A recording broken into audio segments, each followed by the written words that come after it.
kan ada dari jalur rapot, terus ada ujian dari negara, ya saya menyebutnya itulah karena setiap tahun namanya ganti-ganti kayak gitu ya, dari nilai rapot, ujian negara, terus ujian masuk kampus yang mandiri. Ya, SIMAK UI juga. Nah kayak gitu maksudnya, itu SIMAK UI kan ujian mandirinya UI. Nah itu kan ada 3 itu kan harus mulai dipersiapkan itu kayak gitu. Terus otomatis berarti sama perangkat tesnya itu Aisyah, perangkat tesnya. Dan nanti kan ada bimbingan SNBT lah ya di UTBK itu, di saya juga nanti ngajar itu di kelas. Cuma kamu harus mulai belajar itu karena materi soal-soal itu belum dibahas di kelas 10 dan 11, dan soalnya nggak susah tahun ini. Kamu itu termasuk menurut saya angkatan yang beruntung. 2 tahun belakangan ini kamu berarti sama kakak kelasmu itu.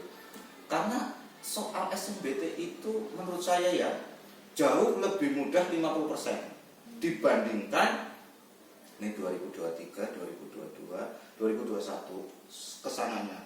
Itu berat banget itu soal-soalnya. Kalau saya menggambarkan ya, dulu itu soal SNBT itu level 5. Saya juga mengajar anak-anak buat persiapan SNBT itu.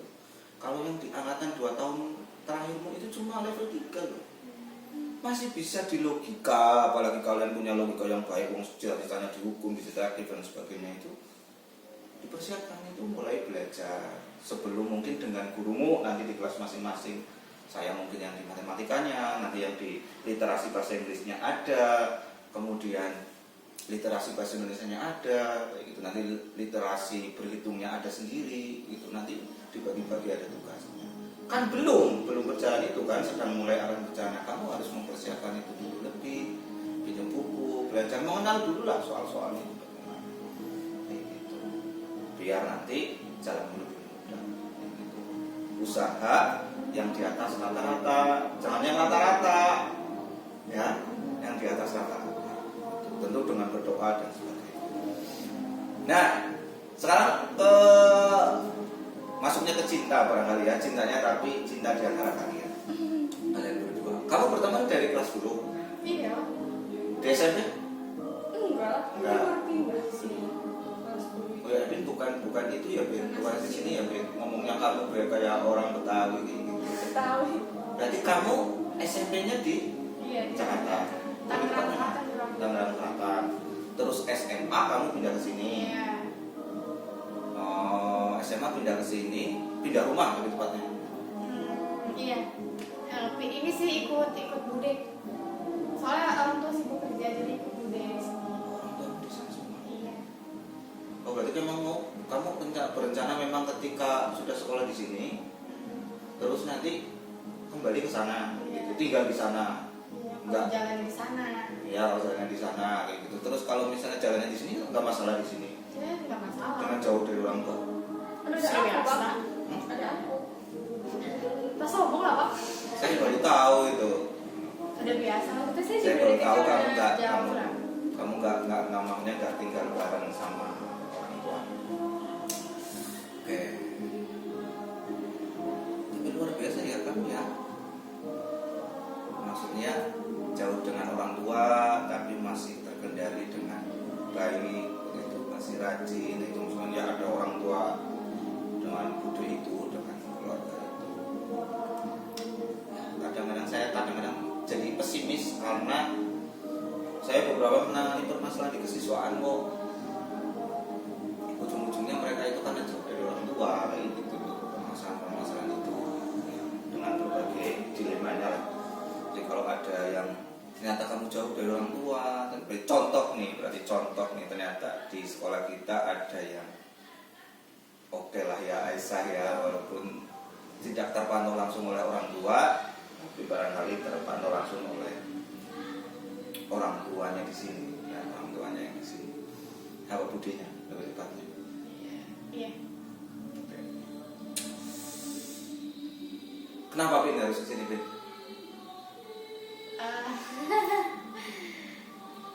Sebenarnya Bude itu bukan siapa-siapanya saya, jadi nggak ada hubungan darah sama sekali. Nah Bude itu yang ngurusin saya dari kecil.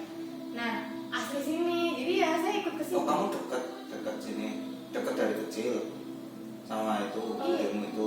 Pengasuh kayak Nah iya, maksudnya dulu dari kecil. Dari kecil, dari umur 3 tahun. Nah terus jadi kamu memilih. Iya, karena saya udah nyaman ya, Pak, namanya udah nyaman kayak ibu kandung sendiri, jadi Ya, saya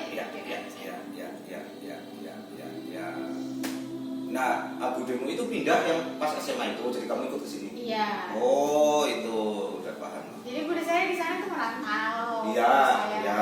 pindah ke sini, ya udah saya ikut aja deh gitu. Ya, Daripada di sana saya ya, waktu paham. sibuk gitu. Ya, paham. Oke, paham saya. Oke. Nah, pernah nggak kita cowok? Enggak, sama sekali. Sama sekali enggak. Tipenya Oh, masalahnya berbeda. Beda. Pernah berantem karena masalah apa? Enggak pernah. Masalah kurang baik. Coba berantem sekarang nggak? Buat biar seru.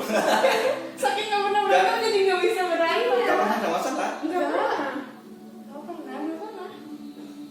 Saya tuh kenapa pengen ngobrol kamu bareng berdua ya, mungkin sudah saya sampaikan sebenarnya awalnya itu saya lebih pengen bertanya-tanya ke Epin itu ya, mohon maaf Aisyah. Itu karena saya melihat kalian itu sepaket kalau menurut saya itu. Kalau saya ingat Epin itu saya ingatnya Aisyah. Tapi kalau saya ingat Aisyah, saya ingatnya Dava. Loh nyambungnya apa? Maksudnya saya tuh lihat sepakat kamu duduknya berdua kayak gitu. Menurut saya kamu nggak mirip tapi serupa, kayak pinang dibelah-belah. Dibelah-belah. Dibelah-belah beda banget kamu. Lah kan emang beda kan, kamu kan bukan saudara kembar. Kalau kamu tak sambung-sambungin, saya pengen kamu saya panggil Epin, kamu saya panggil Apin, begitu. Tapi kan Aisyah, ya saya panggilannya Wong Aisyah Nurul, nggak nyambung dengan Apin kayak gitu. Apin, kucingnya Upin Ipin nggak sih Pak? Nggak tahu. Oh iya. Masa sih? Ya saya tadi bisa dari Upin itu, terus ini Epin, makanya saya sering manggil Epin itu Upin Epin. Itu ya. Iko. Upin. Apin Iko. Itu nama kecil saya. Oh enggak ya. Di sini saya dipanggil itu Pak Santo, bukan Buta Ijo. Pak Santo guru keren semangat. Ya. Tapi nggak cocok juga sih Pak kalau misalnya buta hijau. Nggak cocok. Nah, makanya bukan Buta Ijo, makanya kan bukan Buta Ijo. Tapi Bapak dikenalnya Pak Rika ya, Pak? Riko itu nama saya kan Riko, Iya. Puji, Susanto. Di sini ya Pak Santo lah, nggak Pak Riko. Tapi guru-guru pada taunya, oh Pak Rika gitu. Kamu nyari saya terus. Ya enggak, bisa Pak. Permisi, lihat Pak Santo nggak ya gitu. Nah, itu Pak Santo. Ayo. Iya, tapi guru. Enggak lah, Oh, kebanyakan. Pak Santo sih siapa? Gitu. Oh Pak Rika, itu siapa gitu? Berarti aneh itu ya. Aneh itu. Padahal saya kan paling terkenal di sekolahan ini ya. Kayak gitu. Bahkan yang belum sekolah di sini aja udah banyak yang kenal saya kan. Besok kalau saya mau masuk sekolah ini hati-hati jangan sampai ketemu sama Pak Santo. Tapi Bapak, sampai saya dulu kelas 10 takut doang sama Bapak. Iya. Ya pasti mau saya mau menakutkan kok kan sudah saya Saya aja nggak sampaikan. berani lihat loh Pak. Iya, Pak. Beneran. Gak mau Kalau ada Pak Santo saya nunduk. Iya, gak mau sampai ketemu sama Pak Santo pokoknya. Saya kadang sedih tuh kalau mendengar itu. Tapi kan sekarang udah Enggak, maksudnya sedihnya gini. Saya sedihnya gini. Saya memang menurut saya lah ya, menurut saya itu saya sosok yang tegas, menurut saya. Dan itu diperlukan di sekolah kita, harus ada orang yang seperti itu. Kadang-kadang harus ngomel. Sejauh ini saya berpikir untuk jangan sampai berkata kasar, meskipun saya yakin sering berkata keras. Beda ya, kasar dengan keras kan beda. Saya berusaha untuk tidak berkata kasar, meskipun sering berkata keras barangkali. Nah, itu sebenarnya kan ke siswa-siswa yang bermasalah atau terindikasi bermasalah. Mungkin dia nggak bermasalah tapi saya belum tahu kayak gitu, tapi terindikasi bermasalah. Nah, yang saya sedih itu orang-orang seperti kalian yang nggak bermasalah atau siswa-siswa yang baik itu jadi ikut takut sama saya kayak gitu loh, maksudnya dengan citra saya yang ada kayak gitu. Saya sebenarnya kayak gini banget ya kayak gitu. Kadang-kadang saya masuk kelas baru atau apa kayak gitu. Tapi saya yakin semuanya paham kalau saya udah masuk kelas, ternyata Pak Santo nggak semenyeramkan itu. Betul. Di balik sosok monsternya ya ada baik-baiknya lah, meskipun nggak seperti Ibu Peri. Saya memang cowok dan nggak ada bakat peri. Saya jujur kaget semua. Pertama kali bapak ngajar tuh Nah. ternyata apa ya keputar balik banget sama apa ya yang citra bapak di sekolah ini. Loh, enggak ada. Kamu tahunya kan ya kalau misalnya saya di lapangan itu wajarnya kamu tahunya saya di lapangan. Kamu kan nggak tanya ke orang yang pernah saya ajar. Gitu maksudnya loh. Kalau orang yang pernah saya ajar ya nggak mungkin mengatakan bahwa saya itu misalnya ya otoriter, keras ngajarnya. Menurut saya enggak, saya enggak. Tapi memang tegas. Kalau ada kesalahan ya sudah saya pernah ceritakan ke kalian dan seingat saya ya. Mungkin kalau ada yang lupa yang maaf. Saya nggak pernah memarahi siswa yang nggak bisa matematika. Pernah saya sampaikan di kelas. Ya karena saya berpikir matematika itu sulit. Ya, matematika itu sulit. Saya terkadang ada kesulitan untuk bagaimana cara menyampaikannya agar biar lebih mudah. Dan orang bakatnya masing-masing kayak gitu loh. Ya udahlah kalau misalnya dia nggak terlalu pintar matematika, nggak bisa matematika, ya udah nggak apa-apa. Tapi saya pengennya kalian semua meskipun nggak tertarik dengan matematika dan sebagainya harus tetap belajar matematika, harus tetap belajar bahasa Inggris, harus tetap belajar bahasa Indonesia, agama dan semuanya yang sudah saya ceritakan, semuanya itu pasti suatu hari nanti itu bermanfaat buat kita, pasti itu. Sudah saya ceritakan di kelas, pasti itu. Jadi jangan berpikir saya ini matematika nggak butuh matematika, nggak mungkin, nggak butuh matematika, nggak butuh bahasa Indonesia, nggak mungkin lah, butuh pasti. Misalnya saya nggak butuh nari, saya nggak suka nari, itu nggak mungkin, pasti kamu butuh suatu hari nanti. Kamu mungkin nggak perlu perform, tapi ketika kamu punya anak, ternyata anakmu yang harus perform. Nah, itu kamu berpikir ke situ loh, arahnya loh, seperti yang saya sampaikan. Ya, jadi istri yang baik, meskipun Aisyah barangkali kurang cocok. Enggak, kalau itu saya Cocok ya? Cocok dong. Maksudnya kalau misal wanita Ya, itu ya. kurang buat berkarir Ya. gitu, jadi cocok. Saya paham, nanti ada obrolan itu Aisyah kayaknya menarik untuk diobrolin. Kayaknya di rumah makanmu aja ya. Jangan apa pinggir sungai. Tuh. Oke. Kayaknya selesai ini. Epin, Aisyah. Boleh tanya nggak Pak? Cukup. Tanyain nanti di belakang layar lah ya. Di belakang layar saya mau tutupin. Saya mau. Siap. Oke, teman-teman pemirsa, termasuk Aisyah itu belum tahu barangkali. Mungkin sih udah tahu ya, Aisyah Epin belum tahu.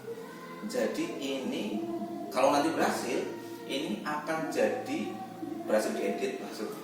Akan jadi episode perdana di acara yang ngobrol bareng Guru Keren Semata ini, yang boleh dikatakan ala-ala podcast lah ya, ala-ala podcast. Saya udah sering diberikan masukan kayak gitu karena saya ya punya channel YouTube. Kadang-kadang aktif, kadang-kadang enggak. Kalau penontonnya lagi rame enggak, biasa ya manusiawi kayak gitu. Kadang-kadang ya banyak pekerjaan, akhirnya saya nggak bikin video lah. Saya sebenarnya kan bikin video short, kalau ada video motivasi yang panjang juga. Master ya Pak. Nggak usah Guru Keren Semata. dipertegas. Nah, itu beberapa ada yang memberikan masukan. Saya suka ngobrol sama Pak Toro, Pak Yongki, kayak gitu. Dulu pas lagi zamannya pandemi, tidak banyak ada pekerjaan di sekolah, ada pekerjaan tapi tidak banyak. Kayak gitu. Yo kalau bikin konten YouTube aja itu ya macam-macam lah ya. Ada yang bikin mobil traveling kayak gitu. Salah satunya Pak Toro itu yang mencetuskan gitu. Saya ingat sekali buat ide podcast.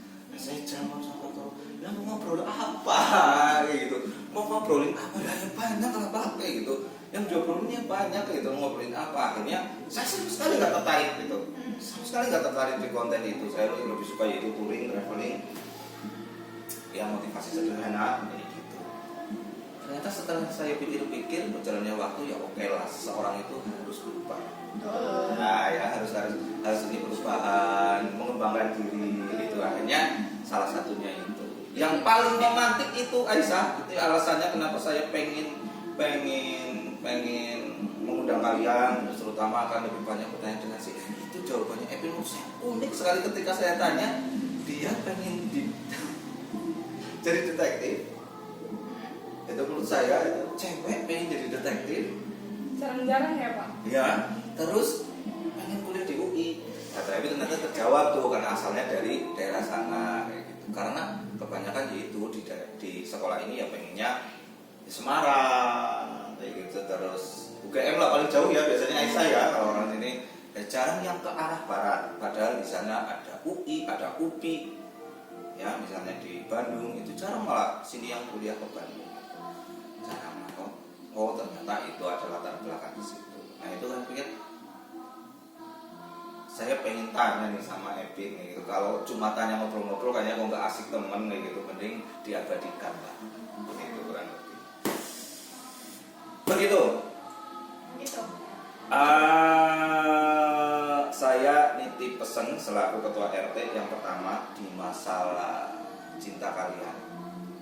Yang pertama, terlepas nanti terserah kalian, itu haknya kalian.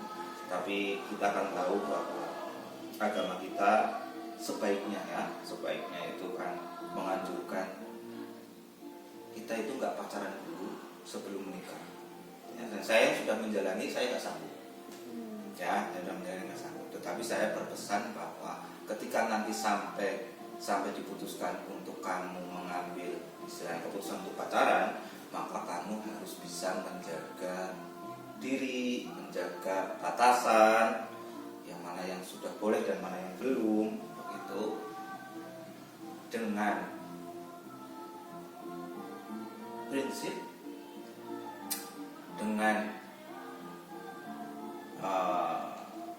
cita-cita yang tadi saya sampaikan, bahwa kamu ke depan kamu harus menjadi istri yang baik dan ibu yang baik untuk suamimu, untuk anak-anakmu di masa depan. Paham lah ya? Itu yang pertama. Yang kedua, setelah kalian tahu cita-citanya kalian itu, maka selanjutnya apa? Tadi itu disimpulkan bahwa kamu harus berjuang, berdoa di atas rata-rata, ya, di atas rata-rata. Sembari itu kamu harus menyiapkan hatimu untuk kecewa, Itu sih pasti ya. ya, untuk kecewa, biar nanti kalau itu tidak jadi kenyataan, kamu bisa mengikhlaskan dengan lebih mudah. Mengikhlaskan itu tidak mudah. Betul. Makanya kita harus belajar biar itu jadi lebih mudah, ya, dari lebih mudah. Tapi harapannya tentu semua yang disampaikan kalian itu, cita-citanya kalian, semuanya tentu jadi kenyataan, ya, jadi kenyataan sesuai dengan waktu yang diinginkan, begitu. Kalaupun tidak, mungkin harus menunggu waktu yang akan indah pada masanya, gitu. Banyak. Tapi ya begitu. Namanya hidup, nanti kamu akan mengalami perjuangan, hambatan, tantangan, rintangan, dan semua itu harus kamu hadapi dengan Ikhlas. ya. Ya.